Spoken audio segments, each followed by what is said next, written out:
ఏమి మిల్కీ, మనం రేడియో వినే సమయం అయింది, అందరూ త్వరగా రండి. వస్తున్నానే రాణి, రేడియో వింటూ తినడానికి స్నాక్స్ చేశా, ఆగు తీసుకొస్తున్నాను అని తన ఇంట్లో నుంచి మిల్కీ గట్టిగా చెప్పింది. అలా కాసేపటికి పక్షులన్నీ రేడియో ఆన్ చేసి దాని చుట్టూ కూర్చుని వార్తలు వింటూ ఉంటాయి. ఆకాశవాణి ఇప్పుడే అందిన వార్త. అడవిలో కొన్ని ప్రాంతాలలో తొలకరి జల్లులు కురుస్తున్నట్టు సమాచారం. అలాగే భారీగా తుఫాను వచ్చే అవకాశం కూడా ఉంది. అది విన్న పక్షులన్నీ భయంతో, చూసారా, తొలకరి జల్లులంట, భారీ తుఫానంట. అమ్మో, మన అడవిలో తుఫాన్ వస్తే మనకు చాలా కష్టం. అసలే నాకు చిన్న చిన్న పిల్లలున్నారు. రాజు, అలా ఏం జరగదులే, నువ్వు భయపడుతూ మమ్మల్ని భయపెట్టకు. తలుచుకుంటేనే భయం వేస్తుంది స్మైలీ.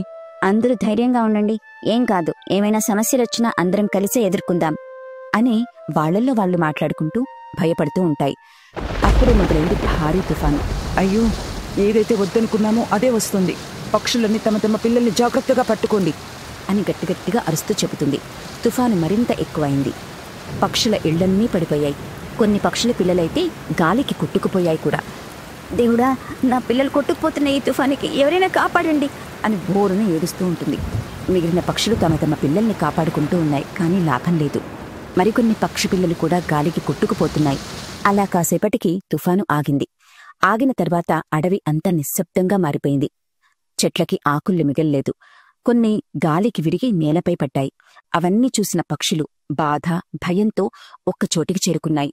అయ్యో దేవుడా, మా పిల్లలన్నీ గాలికి కొట్టుకుపోయాయి, ఈ తుఫాన్ ఎంత భయంకరంగా ఉంది. మిల్కీ కాకి తలదించుకుని, నేనెంత జాగ్రత్తగా ఉన్నా నా కొన్ని పిల్లల్ని కాపాడుకోలేకపోయాను. ఇలాంటి పరిస్థితి ఏ తల్లికి రాకూడదు రాడి. స్మైలీ కొంగ కళ్లల్లో నీళ్లతో, మనమంతా కలిసి బతుకుతున్నామని ఆ దేవుడు కోపం వచ్చినట్టుంది, అందుకే మనకి ఇలాంటి ఇబ్బందులు, బాధలు పెడుతున్నాడు. అలా ప్రతి పక్షి ఒకరినొకరు చూస్తూ తమ తమ కోల్పోయిన పిల్లల జ్ఞాపకాలతో బాధపడుతూ ఉంటాయి. ఉదయమైంది. తుఫాను మెల్లిమెల్లిగా తగ్గింది. ఇప్పుడు మనం బాధపడి ఏవీ సాధించలేం. ఇప్పుడు మనకున్న ఒకే ఒక్క మార్గం అందరం కలిసి మళ్లీ ఇళ్లు కట్టుకోవడమే. నిజమే, పదండి, ఒకరికొకరం సాయం చేసుకుని కొత్త ఇళ్లు కట్టుకుందాం అంది రాణి పిచ్చుక. మళ్లీ అన్ని పక్షులు కలిసి ఇళ్లు కట్టడం మొదలుపెట్టాయి. అలా సాయంత్రమైంది. ఇళ్లు సగం మాత్రమే పూర్తయ్యాయి. ఇవాళ్టికి ఎలాగోలా పడుకుందాం, మళ్లీ ఉదయాన్నే లేచి మిగిలిన ఇళ్లు కూడా కట్టుకుందాం. అవును స్మైలీ, రాత్రి కూడా సరిగ్గా నిద్రలేదు, ఏదైనా పళ్ళుంటే తిని పడుకుందాం. అన్నీ కలిసి తమ దగ్గరున్న పళ్లతో ఆకలి తీర్చుకున్నాయి. ఇవాళ ఒక్కరోజు ఎలాగోలా ఇక్కడే ఏదో ఒక చోట పడుకుంటే రేపు ఇళ్లు పూర్తి చేయొచ్చు అని అందరూ కలిసిమెలిసి మాట్లాడుకుంటూ పడుకున్నారు. అప్పుడు మొదలైంది మళ్లీ పెద్ద తుఫాను. ఒకటే గాలి. గాలి మొత్తం ఒక్కసారిగా విజృంభించింది. అడవి మొత్తం మళ్లీ గాలికి మునుకుతోంది. అమ్మో, మళ్లీ పెద్ద తుఫాను మొదలైంది. అందరూ పిల్లల్ని జాగ్రత్తగా గట్టిగా పట్టుకోండి. మిల్కీ, స్మైలీ, రాజు అందరూ శ్రద్ధగా ఉండండి, పిల్లల్ని మళ్లీ పోగొట్టుకోలేం. అలాగే రాణి, నువ్వు నీ మిగిలిన పిల్లల్ని కూడా జాగ్రత్తగా చూసుకో. అందరం ఒకే చోటుందాం, అప్పుడు మరింత జాగ్రత్తగా ఉండొచ్చు. పక్షులన్నీ ఒక చోట చేరాయి. ఏంటో ఈ తుఫాను, అడవి మొత్తం కలకలం రేపుతోంది. ఉదయం మొత్తం కష్టపడి అందరం సగం సగం ఇళ్లు కట్టుకున్నాం, ఇప్పుడేమో ఆ ఇళ్లు కూడా పడిపోయాయి, చెట్లన్నీ విరిగి కింద పట్టాయి. మీనా, ఇవన్నీ చూస్తుంటే చాలా బాధగా ఉంది. ఒక్కసారిగా పిల్లల్ని పోగొట్టుకున్నాం. అడవిలో చెట్లు విరిగాయి, మన ఇళ్లు కూడా కూలిపోయాయి. ఇప్పుడేం చేద్దాం చెప్పండి? మళ్ళీ ఇల్లు కట్టడం మొదలు పెడదామా? పిచ్చి స్మైలీ, మళ్ళీ తుఫాన్ రాదనుకుంటే ఎలా? నిన్న అలాగే తుఫాన్ రాదు అని ఇల్లు కట్టుకున్నాం. ఇవాళ మళ్ళీ తుఫాన్ వచ్చి అడవి మొత్తం నాశనం అయింది. దీనికి పరిష్కారం ఏంటి? ఇల్లు లేకుండా ఎన్ని రోజులని తుఫానికి భయపడి బయట ఉంటాం? మనమంటే అన్నీ తట్టుకుంటాం, కానీ మన పిల్లలు ఇలా బయట ఉండలేరు కదా. ఉన్నా కూడా ఏ పామ వచ్చి తీసుకుపోతే మన పరిస్థితి ఏంటి? మనందరం కలిసి దీనికి శాశ్వత పరిష్కారం కనుక్కోవాలి, లేకపోతే మనం చాలా కష్టాలు పడాల్సి వస్తుంది. అలా అన్ని పక్షులు అదే తుఫాన్లో తమ పిల్లల్ని పట్టుకుని ఆలోచనలో పడ్డాయి. ఏ పక్షికి అర్థం కావడం లేదు. పక్షుల ముఖాల్లో అలసట, పిల్లల కోసం ఆరాటం, రాత్రి నిద్రలేని బాధ. కానీ అందులోనూ ఆశ మిగిలింది. అదే ఆశతో చర్చలు మళ్లీ మొదలయ్యాయి. ఏదైనా చేసుకోవాలి, మనకి ఇప్పుడు గాలికి తట్టుకునే ఒక బలమైన నివాసం కావాలి. కానీ మనకి గట్టి చెట్లు లేవు రాణి. చిన్న చిన్న చెట్లు మిగిలిపోయాయి, పెద్ద పెద్ద చెట్లన్నీ పడిపోయాయి. అయినా ఇప్పుడు ఆ చెట్ల మీద ఇళ్లు కట్టినా ఆ తుఫానికి ఖచ్చితంగా పడిపోతాయి. ఏదైనా ఆలోచించి మంచి సలహాలు ఇవ్వండి. నేను ఒక టైంలో ఇంజనీరింగ్ చేయాలనుకున్నాను, కానీ పక్షుల కళాశాలలు లేవుగా. లేదంటే ఇప్పటికి బీటెక్ చేసి తుఫానికి తట్టుకునే డిజైన్ ఇల్లు వేసేవాడిని. స్మైలీ కొంగ నవ్వుతూ, ఓయ్ రాజు, నువ్వు బీటెక్కా? అంత బుద్ధుందా నీకు? సరిపోయారు మీరు మీ కామెడీలు. మన పిల్లలు వేదనలో ఉన్నప్పుడు మీరు జోకులేస్తారా? రాణి, ఏడవడం వల్ల తుఫాన్ ఆగదు. నవ్వుతూ ఫేస్ చేస్తే టైం పాస్ అయినట్టుంటుంది. ఒక ఐడియా ఉంది. మనం మట్టి కింద గుహ లాంటిది తవ్వుకోగలిగితే ఎలుకలు ఎలా ఉంటాయో మనం కూడా అలా ఒకసారి ట్రై చేద్దామా? పిచ్చి పనులు చెప్తున్నావు మీనా.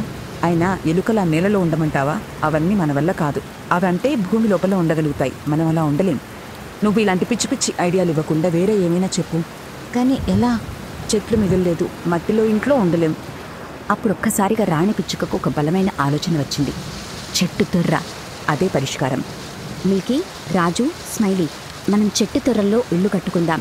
మనకి ఇప్పుడున్న ఏకైక శాశ్వతమైన నివాసం చెట్టు తొర్రలే. అవి బలంగా ఉంటాయి, గాలికి కూడా తట్టుకుంటాయి. అవును రాణి, కొన్ని పెద్ద వృక్షాలు తొర్రలు తుఫాన్లో కూడా నిలిచిపోయినట్టు నాకు గుర్తుంది. లోపల మిగిలిన ఖాళీలో మనం ఇల్లు కట్టుకోగలిగితే మన పిల్లలకు రక్షణ. ఆ ఆలోచన నాకు వచ్చింది, కానీ అందరూ ఒప్పుకుంటారా అని ఆగాను అంది రాజుకాకి. అని వాళ్ళు మిగిలిన పక్షులకు కూడా చెప్తారు. మొదట కొంతమంది సందేహించినా అంతా అంగీకరిస్తారు. ఇంకేం ఆలస్యం, రేపటి నుంచి మన చెట్టు తొర్ర ప్రాజెక్ట్ స్టార్ట్ చేసేద్దామా? ఉదయం పక్షులన్నీ దగ్గరలో పడిపోయిన పెద్ద పెద్ద చెట్ల మొద్దులను చూడటానికి వెళ్లారు. కొంత దూరం వెళ్ళాక వాళ్లకి కొన్ని పెద్ద పెద్ద చెట్ల మొద్దులు కనిపించాయి. ఈ పెద్ద చెట్టు ముద్దు చాలా బాగుంది. ఇందులో తొర్ర చేసుకుని అందరం ఈ తుఫాన్లు పోయే వరకు ఇక్కడే ఉండొచ్చు. మీరేమంటారు? అవును రాజు, నువ్వు చెప్పింది నిజం. పదండి, పనులు మొదలు పెడదాం. అలా పక్షులన్నీ కలిసి ఆ పెద్ద మొద్దుకు తొర్ర చేయటం మొదలుపెట్టాయి.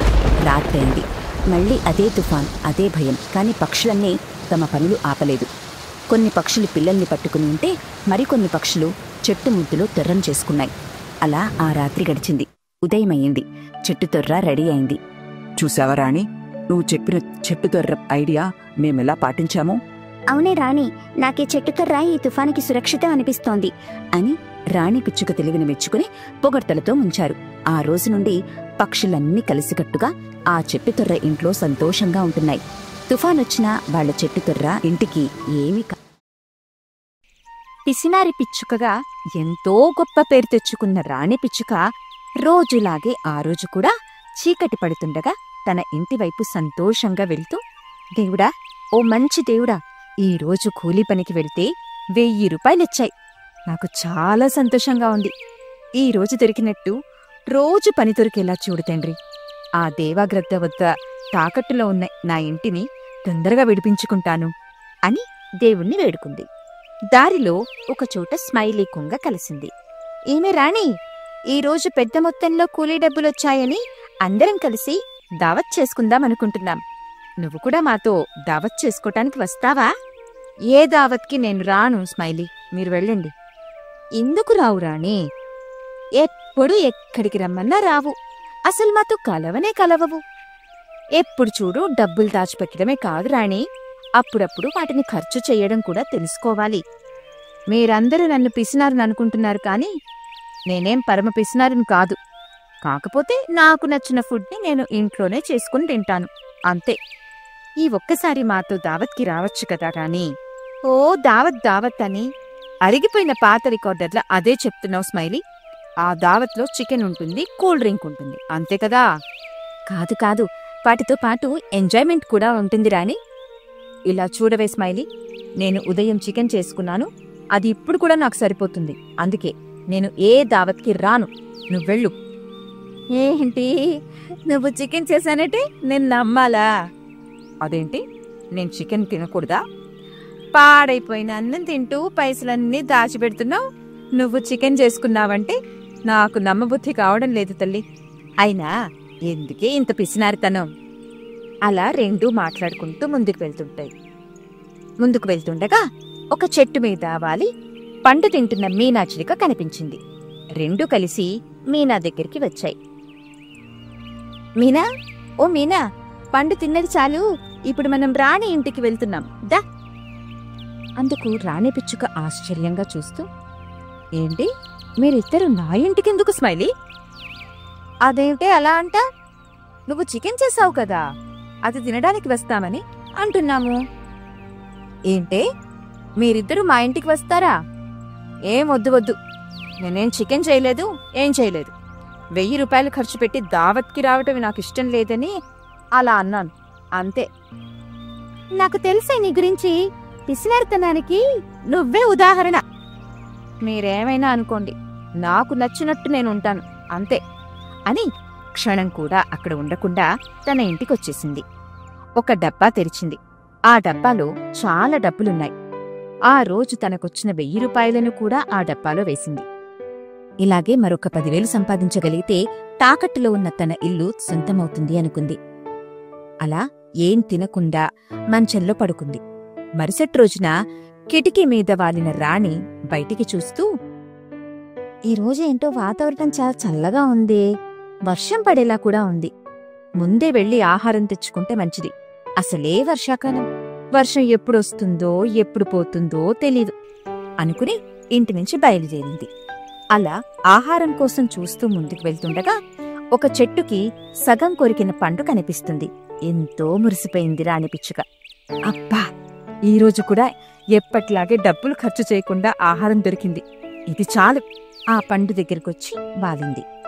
చూస్తుంటే ఈ చెట్టుకి ఒక్క పండు మాత్రమే ఉన్నట్టుందే. పోనీలే, ఈ ఒక్కటైనా దొరికింది, దీనితో ఈరోజు సరిపెట్టేసుకుంటాను.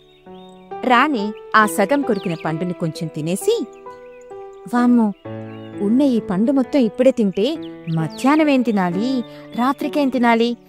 అసలే వర్షాకాలం, ఏదైనా కొందామంటే చాలా రేట్లుంటాయి. ఇక తిన్నది చాలు, ఈ పండుని దాచుకుంటాను, రాత్రి వరకు ఉంటుంది అనుకుని సగం తిన్న పండుని తీసుకుని తన ఇంటికి వస్తుంటే దారిలో మీనా కలిసింది. ఏంటి రాణి, అలా సగం తిన్న పండుని పట్టుకుని వెళ్తున్నావు? ఈ పండు కొంచెం తినగానే కడుపు నిండిపోయింది మీనా, పడేయటం ఎందుకులే అని ఇంటికి తీసుకెళ్తున్నాను. చాలేవని మాటలు, నీకు కడుపు నిండి ఆ పండుని పట్టుకెళ్ళట్లేదు. కొంచెం కొంచెం తింటూ పనిచేసిన డబ్బులు దాచుకోవడానికి ఆ పండుని సగం తిని పట్టుకెళ్తున్నావు. నాకు తెలియదనుకుంటున్నావా? అంతేనా? నాది పిసినారు తనమే అనుకో, ఏమైనా అనుకో, నాకిలా ఉండటమే ఇష్టం, ఇలాగే ఉంటాను అంతే. అసలే రోజులు బాలేవు. మనం తింటున్న పళ్ళని మందులో మాకులు వేసి తయారు చేస్తున్నారు. ప్రకృతి ఇచ్చినవి కడుపుకి మంచివి తినవే, ఆరోగ్యంగా ఉంటావు. ఇలా దాచి దాచి తింటే నీ ఆరోగ్యం పాడైపోతుంది.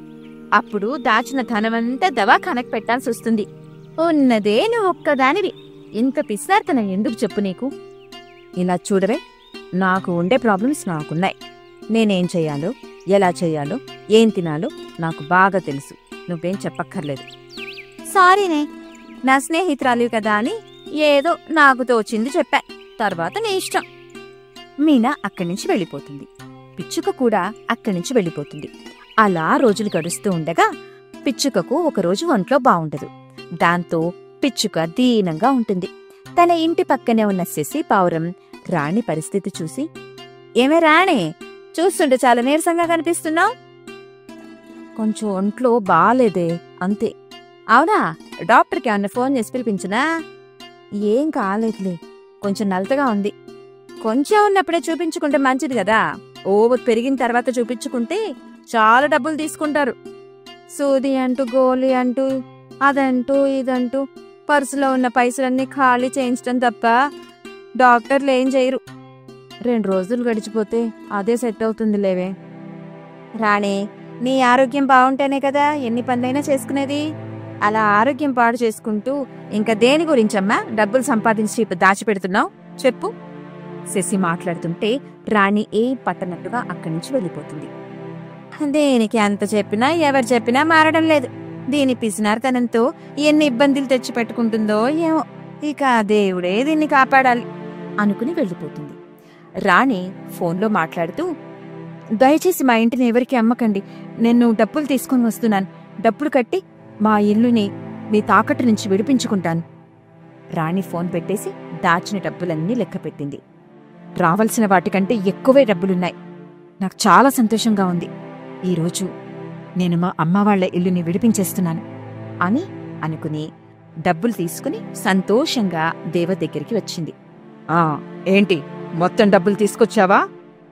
తీసుకొచ్చానండి. డబ్బులను దేవాకిచ్చింది రాణి. డబ్బులు చూసుకుని దేవా రాణికి ఇంటి కాగితాలు ఇచ్చేసింది. ఆ కాగితాలను చూసి రాణి చాలా సంతోషించింది. క్షణం కూడా అక్కడ ఉండాలనిపించలేదు. తన తల్లిదండ్రులు కట్టిన ఇంటికెళ్లి చూసింది. పాత ఇల్లు తుమ్ముతో చెత్తతో నిండిపోయి ఉంది. పిచ్చుక ఆ ఇంటిని చూసి మురిసిపోతూ ఉండగా మీనా, శశి, స్మైలీ, రాజు అంతా అక్కడికి వచ్చాయి. వాటితో, ఇన్నాళ్ళు నా కల తీరింది ఫ్రెండ్స్, ఇప్పుడు మీ అందరికీ దావతిస్తాను అని చెప్పగానే పక్షులన్నీ నమ్మలేకపోయాయి. అయోమయంగా రాణిని చూస్తూ ఉంటాయి. నిజం చెప్తున్నాను ఫ్రెండ్స్, ఇన్నాళ్ళు పిసినారి పిచ్చుక అంటూ నన్ను హేళన చేశారు కదా, ఈ ఇంటి కోసమే నేనలా పిసినారిలా మారాల్సి వచ్చింది. ఇప్పుడు ఈ ఇల్లు నా సొంతమైంది. పిసినారితనం లేదు, ఏం లేదు. రేపు నేను అందరికీ విందిస్తున్నాను, మీరందరూ ఖచ్చితంగా భోజనానికి రావాలి అని రాణి చెప్పగానే అన్ని పక్షులు సంతోషంగా మాట్లాడుకుంటూ అక్కడి నుంచి వెళ్ళిపోతాయి. సమయం అలా గడుస్తూ ఉంటుంది. పిచ్చుక పాత ఇంటిని కొత్త ఇంటిలా మార్చేసింది. ఆ రోజు చాలా సంతోషంగా ఆ ఇంట్లో పడుకుంది. రాత్రి గడిచింది.